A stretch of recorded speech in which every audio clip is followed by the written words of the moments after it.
صفحے کے شروع سے لائن نمبر 6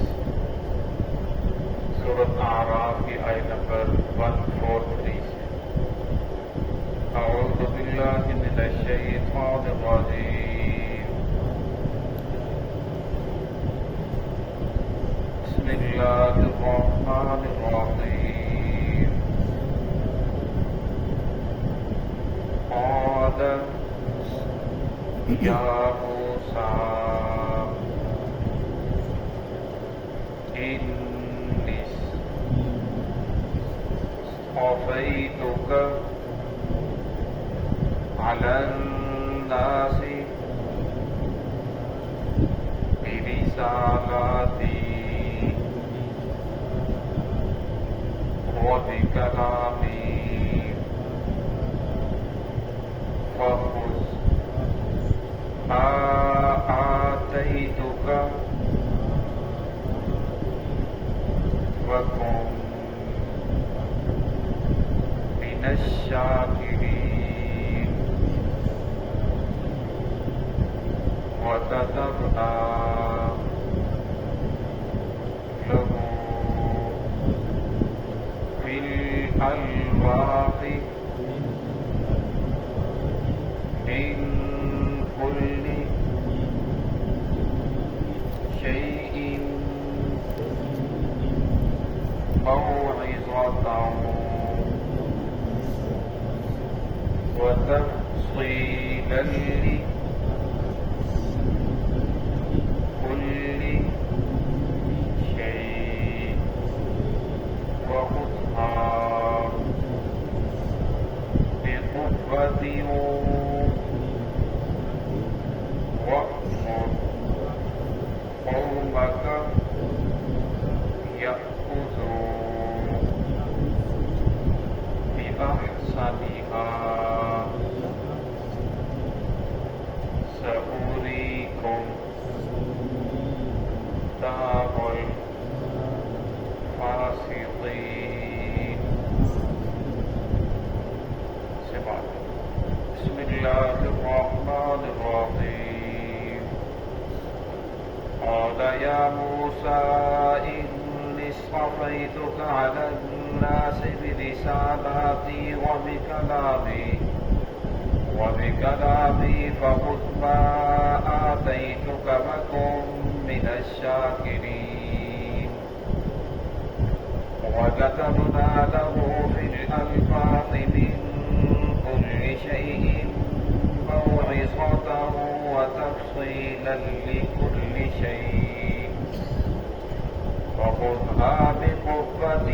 وأمر قومك يأخذوا بأحسنها سأريكم دار الفاسقين۔ قال یا موسیٰ انی اصطفیتک، اللہ رب نے فرمایا اے موسیٰ انی اصطفیتک، بے شک میں نے آپ کو چن لیا ہے لوگوں میں سے برسالاتی، اپنی پیغام کے لیے، رسالت کے لیے، وبکلامی، اور اپنے کلام کا تجھے شرف عطا فرمایا، وخذ ما آتیتک، بس پکڑ لیجیے جو میں نے آپ کو عطا کر دیا، وکن من الشاکرین، اور ہو جائیں شکر کرنے والوں میں سے۔ وکتبنا لہو فی الالواح، اور ہم نے لکھ دیا لہو موسیٰ علیہ السلام کے لیے فی الالواح، تختیوں میں، من کل شیء موعظہ، ہر چیز کی نصیحت، وتفصیلا لکل شیء، اور ہر چیز کی تفصیل، وخذھا بقوۃ، اس کو پکڑ لیجیے قوت کے ساتھ، وأمر قومک، اور حکم کیجیے اپنے قوم کو، یأخذوا بأحسنها، کہ وہ بھی اسے تھام لے عمدہ طریقے سے، سأریکم دار الفاسقین، ان قریب میں تمہیں دکھاؤں گا نافرمانوں کا گھر۔ موسیٰ علیہ السلام کی قوم نے جس وقت موسیٰ علیہ السلام سے مطالبہ کیا کہ ہم آزاد قوم ہیں، لہذا ہمارے لیے کوئی قانون ہونا چاہیے، کوئی کتاب ہونی چاہیے، تو اللہ رب العزت نے موسیٰ علیہ السلام کو فرمایا ٹھیک ہے آپ آ جائیں، آپ کو کتاب عطا کی جائے گی۔ موسیٰ علیہ السلام کے اللہ رب العزت نے موسیٰ علیہ السلام کو تورات کی جو تختیاں ہیں وہ عطا فرمائی۔ جس وقت موسیٰ علیہ السلام وہ تختی لے کر ان کے پاس پہنچے تو یہاں اسی کا تذکرہ ہے کہ میں نے آپ کو کتاب عطا فرما دی ہے، وَكُن مِّنَ الشَّاكِرِينَ، لہذا اللہ کا شکر ادا کیجیے، اللہ رب العزت نے آپ کے اوپر فضل فرمایا، اپنی کتاب عطا فرما دی۔ موسیٰ علیہ السلام اس وقت کتاب لے کر اپنی قوم کے پاس پہنچے، قوم کو پڑھ کر سنائی، تو قوم سننے کے بعد قرآن پاک میں دوسری جگہ آتا ہے، سننے کے بعد کہنے لگی اے موسیٰ یہ کتاب تو بڑی مشکل ہے، اس کے اوپر ہم تو عمل نہیں کر سکتے، اس کے اندر تو بڑے سخت قوانین ہیں۔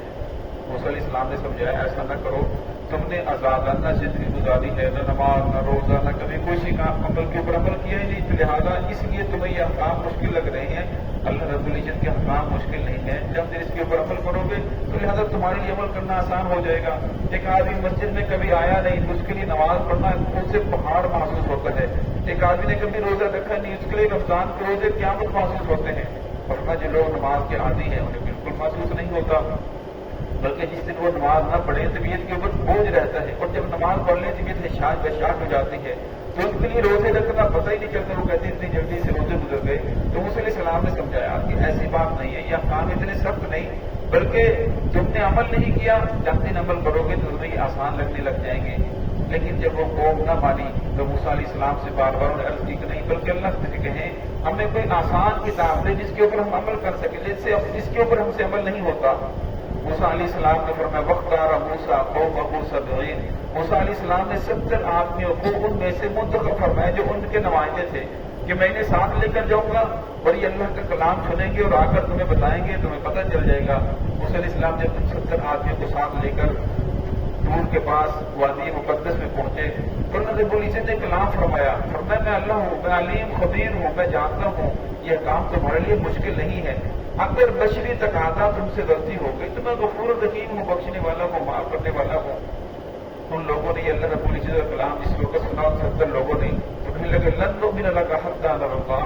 اے موسیٰ ہم تو ایمان نہیں لائیں گے حتی نری اللہ جہرۃ، حتیٰ کہ ہم اپنی آنکھوں سے اللہ کو دیکھیں، ہمیں کیا معلوم یہ اللہ بات کر رہا ہے یا کوئی انسان ہے یا کوئی اور چیز ہے جنات ہے، لہٰذا ہم تو اس وقت تک ایمان نہیں لے کر آئیں گے جب تک ہم اللہ رب العزت کو اپنی آنکھوں سے نہ دیکھیں۔ موسیٰ علیہ السلام نے پھر اللہ رب العزت کی بارگاہ میں جب ان لوگوں نے یہ مطالبہ کیا تو فوراً بجلی کی کڑک آئی، فأخذتهم الصیحہ، بجلی کی کڑک آئی جس سے وہ 70 کے 70 لوگ مارے گئے۔ موسیٰ علیہ السلام بھی بے ہوش ہو گئے، جب ہوش آیا تو موسیٰ علیہ السلام نے فرمایا رب العالمین اگر تو چاہتا تو ہم سب کو ختم کر دیتا، لیکن کیا تو ہمیں ہلاک کرتا ہے ان بے وقوفوں کی وجہ سے؟ الہ العالمین یہ تو پہلے بات نہیں مان رہے تھے، اب 70 جو نمائندے لے کر آئے تھے وہ بھی مر گئے، قوم کہے کہ جو نمائندے لے کر گئے تھے ان کو بھی مار دیا ہے۔ دعا کی کہ الہ العالمین ان کو زندہ کر دیجیے، تو اللہ رب العزت نے ان لوگوں کو دوبارہ زندہ کیا۔ تو یہاں اسی کا تذکرہ ہے، اللہ نے شاہ فرمایا وَكَتَبْنَا لَهُ فِي الْأَلْوَاحِ، ہم نے لکھ دیا تھا اس کے لیے یعنی موسیٰ علیہ السلام کے لیے فی الألواح تختیوں میں، 10 تختیاں عطا فرمائی تھی، من کل شیء، ہر موعظہ ہر چیز کی نصیحت اس کے اندر لکھ دی تھی، قیامت کا تذکرہ تھا، توحید کا، رسالت کا،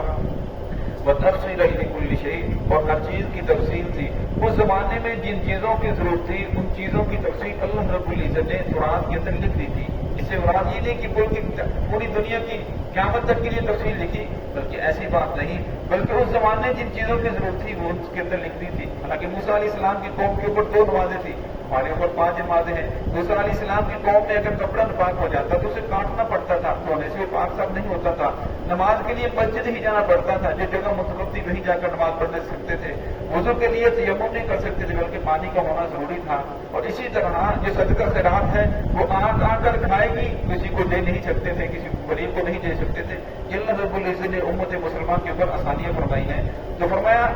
ان کا جو دین تھا اس زمانے کے لیے فرمایا اس کے اندر پوری اللہ فرماتے ہیں، میں نے پوری تفصیل کو ذکر کر دیا تھا۔ فخذھا بقوۃ، فلم شاہ فرمایا جس کو پکڑیے قوت کے ساتھ، قوت سے پکڑنے سے مراد یہ ہے کہ اپنا عقیدہ اور عمل اس کے مطابق کر لیں، ایسا نہ ہو زبان سے دعویٰ کرو لیکن عمل اس کے خلاف ہو، بلکہ تمہارا عمل بھی تمہارے دعوے کے مطابق ہونا چاہیے۔ وَأْمُرْ قَوْمَكَ يَأْخُذُوا بِأَحْسَنِهَا،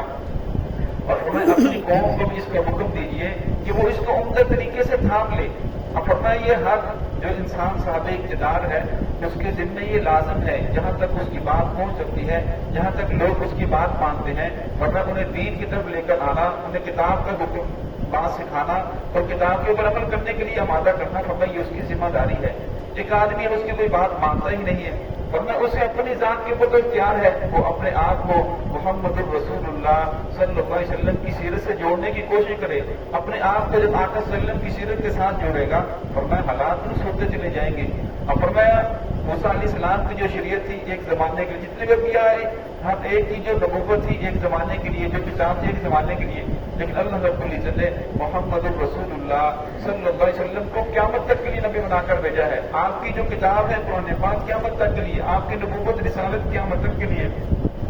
اور آپ کو خاتم النبیین کا لقب دیا۔ اب قیامت تک کوئی نبی نہیں آئے گا، آخری نبی محمد رسول اللہ صلی اللہ علیہ وسلم ہے، تو اس لیے فرمایا آپ صلی اللہ علیہ وسلم کے دین کو لوگوں کے اندر نافذ کرنا، اس کی فکر کرنا، کوشش کرنا، یہ ہر صاحب اقتدار انسان کی ذمہ داری ہے۔ جس انسان کو اللہ نے جو بھی ہو جاتا فرمایا ہے، اسے پتا ہے کہ کتنے لوگوں تک میری بات پہنچ سکتی ہے، ان کو دین کی طرف لے کر آنا، ان کو احکام سکھانا، محمد رسول اللہ صلی اللہ علیہ وسلم کی محبت انہیں سکھانا، یہ اس آدمی کی ذمہ داری ہے۔ اگر نہیں کرے گا تو فرمایا قیامت والے دن اس سے پوچھ ہوگی۔ اب فرمایا کہ آج جس دور کے اندر ہم جی رہے ہیں یہ وہ دور ہے جس کے اندر یہ کہا جا رہا ہے کہ شریعت پرانی ہو چکی ہے، شریعت کی جو باتیں ہیں وہ قابل عمل نہیں رہی۔ اب فرمایا وہ باتیں قابل عمل ہوگی جو اسمبلی فیصلہ کرے گی۔ ہماری اسمبلی کے اندر بھی یہ قانون پاس ہے کہ قرآن پاک کی یا حدیث کی جو بھی بات ہے اس کو دیکھا جائے گا۔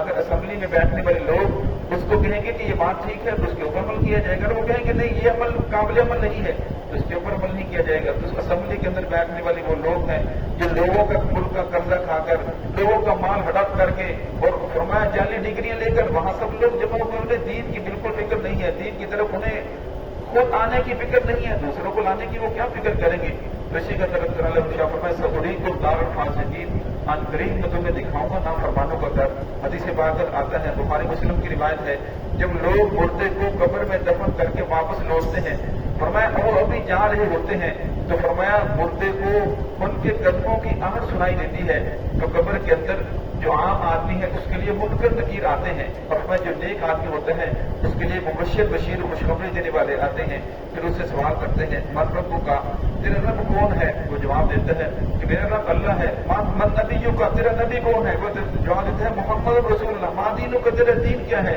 وہ جواب دیتے ہیں دین اسلام۔ تو اس کے لیے جہنم کی کھڑکی کھول دی جاتی ہے،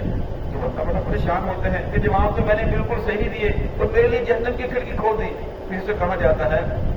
کہ اگر تو نافرمانی کرتا تو پھر تیرا ٹھکانہ یہ تھا، لیکن اب تیرا ٹھکانہ یہ نہیں ہے۔ پھر جہنم کی کھڑکی کو بند کر دیا جاتا ہے، فرمایا یہ صرف تجھے دکھانا تھا۔ پھر جنت کی کھڑکی کھول دیا جاتا ہے، پھر جنت کی ہوائیں، خوشبوئیں، جنت کا بستر لایا جاتا ہے، پھر اسے کہا جاتا ہے اب سکون سے سو جا، اس سے بڑی اس کے اندر راحت ہوتی ہے۔ اور فرمایا جو انسان نافرمان ہوتا ہے، فرمایا وہ انسان قبر کے اندر ہی اس کے ساتھ سختی والا معاملہ کیا جاتا ہے۔ حدیث پاک میں آتا ہے رسول اللہ نے فرمایا القبر روضۃ من ریاض الجنہ، کہ قبر کو مٹی کا ڈھیر نہ سمجھو، یا تو یہ جنت کے باغوں میں سے ایک باغ ہے، یہ جہنم دوزخ کے گڑھوں میں سے ایک گڑھا ہے۔ تو فرمایا اللہ رب العزت فرماتے ہیں اگر یہ دنیا کے اندر بات نہیں مان رہے تو کوئی بات نہیں، اب تھوڑی دیر ہے، آخرت کا گھر، نافرمانوں کا جو گھر ہے وہ انہیں دکھنے والا ہے۔ پھر اس وقت سمجھ آ جائے گی کہ دنیا کے اندر ہمارا کوئی خدا تھا جس نے ہمیں دنیا کے اندر بھیجا تھا، اور ہمیں سیدھے راستے کے لیے انبیاء بھیجے، اور ہم نے ان کی بات کو نہیں مانا، جس کی وجہ سے آج ہمارا یہ انجام ہے۔ اللہ رب العزت ہمیں محمد رسول اللہ صلی اللہ علیہ وسلم کی محبت سے فرمائے۔